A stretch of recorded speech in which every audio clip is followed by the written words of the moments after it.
Welcome to the Business Buyer Diaries. My name is Nathan Platter. I'm a full-time employee, and I bought a business. I did everything right, from finding the deal, handling all the due diligence on 63 opportunities, and ultimately bought a profitable gym. And boy, was I in for a big surprise as a new owner. I chronicled everything in real time, including the biggest wins to the stressful nights at 2 a.m. I'm sharing my journey without sugarcoating anything, so you don't make the same mistakes that I did. Here's today's episode.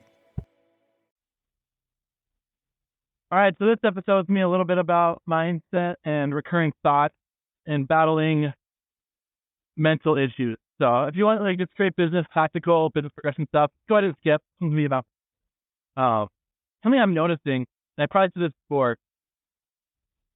Context is, think about some of the best movies you've ever, and the two that I'm going to think of today, or three, I guess, Rudy, Lion King, and Lord of the Rings.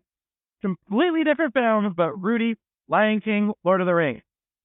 And if you watched all those movies, because it's a lot of movies, you'll notice that the sounds and the music and the themes in the music are the exact same. Lion King is da da da da da da da da. And it's the same song. And Rudy is da da da da da da da da. Same musical pattern. If you look at the music, like what notes to play, it's the same. A, B, F, C, D, D, A, B order. However, the only thing that changes throughout the movie is the instruments and the excitement for playing those notes. Whether, I'm just going to pick Rudy, for example, whether he's a little kid playing the backyard, it's the flute, it's very gentle. When he's trying to get into college, it's rough, hard, difficult. When he's playing on the field at the end of the game, which I won't, I'll stop there if you haven't seen it. Great movie, go see it. It's the same exact music, but it's exciting. It's faster tempo. There's heavier drums emphasizing the notes and the beat. It's the same exact theme, same notes, same pattern over and over. And I'm going through this whole ownership journey, and like all of it, I'm getting burnt out of my day job. I'm putting in 12-hour days. I'm tired of it. I'm only 32. My eyes are getting fatigued, even with like those blue ray glasses. I'm tired of looking at screens all day and sitting down all day. And so at the end of the day, I'm getting my same thought patterns of, all right, maybe I'm not good at my job.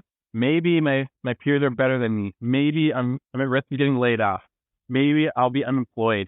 And the same thought patterns that I've had throughout my career are resurfacing over and over. And if you dig deep enough, it's the same thought patterns as when you were growing up at home, going through high school, going through college, going through being 10 years old, are like, hey, maybe I play by myself. Maybe I have to figure this out on my own. Maybe I'm not able to ask for help. Maybe I'm afraid of authority. Maybe the people above me are not trustworthy people. Maybe the people above me are my allies and they are trustworthy. Maybe my peers are going to put me down, make fun of me, expose me, do what they can to help me get kicked out of the club. They're going to backstab me. They're going to be my close ally. They're going to be my brothers, and they're going to go to war. Whatever your thought patterns, they resurface over and over in your life if you dig deep and you really self-reflect, journal enough about it. And it's the same, it resurfaces over and over in personal relationships, in the workplace, everywhere you are, and even how you view God. Some of you believe in God, or some of you don't believe in God. I bet $100 the issues you have with your parents, or your siblings, or your friends growing up are the same issues you're going to have when it comes to thoughts about God. I bet they're identical. And if they're not, challenge me on it. Hit me up. Tell me that I'm wrong. At the end of the day, though, we have the same thought patterns, the same music notes. The only thing that changes, though, are the instruments, the excitement, and the way that we view our thought patterns. And so I challenge you today to examine the thought patterns and the music notes that are playing over and over in your head, because as I'm negotiating these deals and interacting with different people, I want to get to know their background, because people are different. People are cool. I truly want to get to know their background.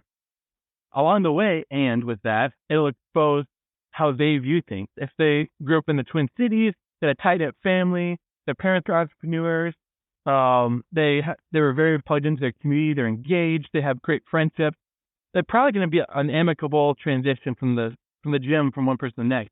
If they grew up, though, and they were abandoned, it was the world against them, they've had like 100 different relationships. They've slept with 40 different people.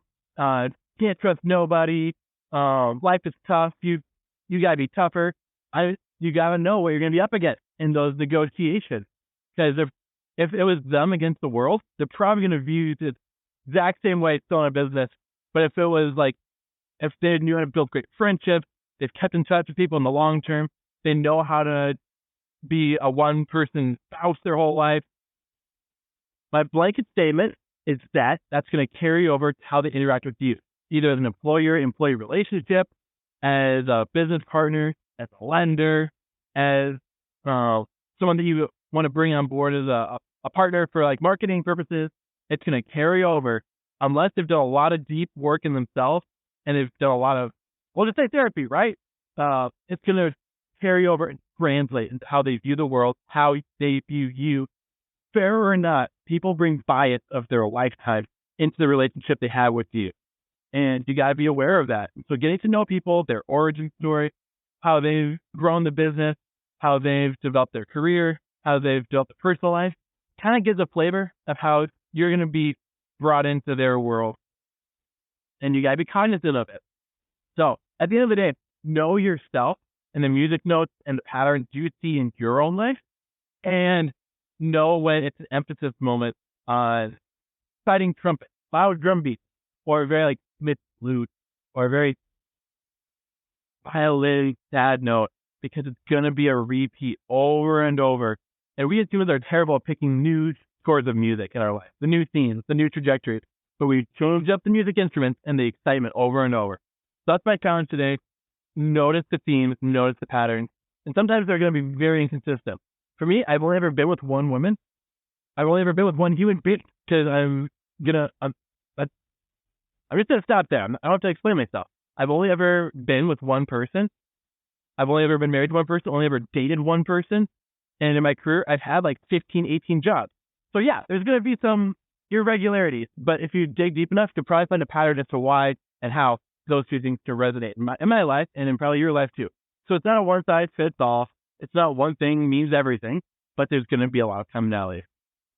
Let's go rock and roll. Let's go shop with some business owners. And then today's the one-on-one with my director. Not gonna admit, pretty antsy about it, because I'm gonna be delivering some news that I'm not able to do the thing that they wanted me to be able to do, but I'm able to offer a solid plan B. And this has been a project going on for 2 months, and we've been hitting roadblocks over and over. I'm kind of antsy about that, but I'm not gonna be fret about it, because it's not the end of the world if it's a terrible conversation. There's always hope. There's always opportunity outside of what you see in front of your face. Also, got to check in with the counselor and make sure we're regrouped mentally on where life and the brain should be. And today's Thursday. The sellers for Clubs 3 and 4 ought to be sending me over some financials for their studios, so that we can stop on Monday about what an offer looks like and all that good stuff. So it's going to be a great day. We're going to view it because it is an amazing day. That's the mindset. That's the intention. And I'd rather have my problems that I've got right now than other problems I've had in my life or other problems I've seen in other people's lives. So won't complain. Going to celebrate. We're going to enjoy the struggle. We're going to enjoy the process, because it's all part of the journey of impacting people, improving their life, improving their health, improving well-being, bettering them to live the full life that I believe God has equipped every single person to live. That's where we're at. That's where we're going. Let's rock and roll. This has been another episode of the Business Buyer Diaries. Subscribe so you don't miss the next episode. I hope you're realizing that business ownership is no cakewalk. Check the podcast notes for a link to the DIY due diligence program, the complete list of show sponsors, and for media inquiries. Music written and composed by Wes Schrock. I'm your host, Nathan Platter. Join me again on the next one.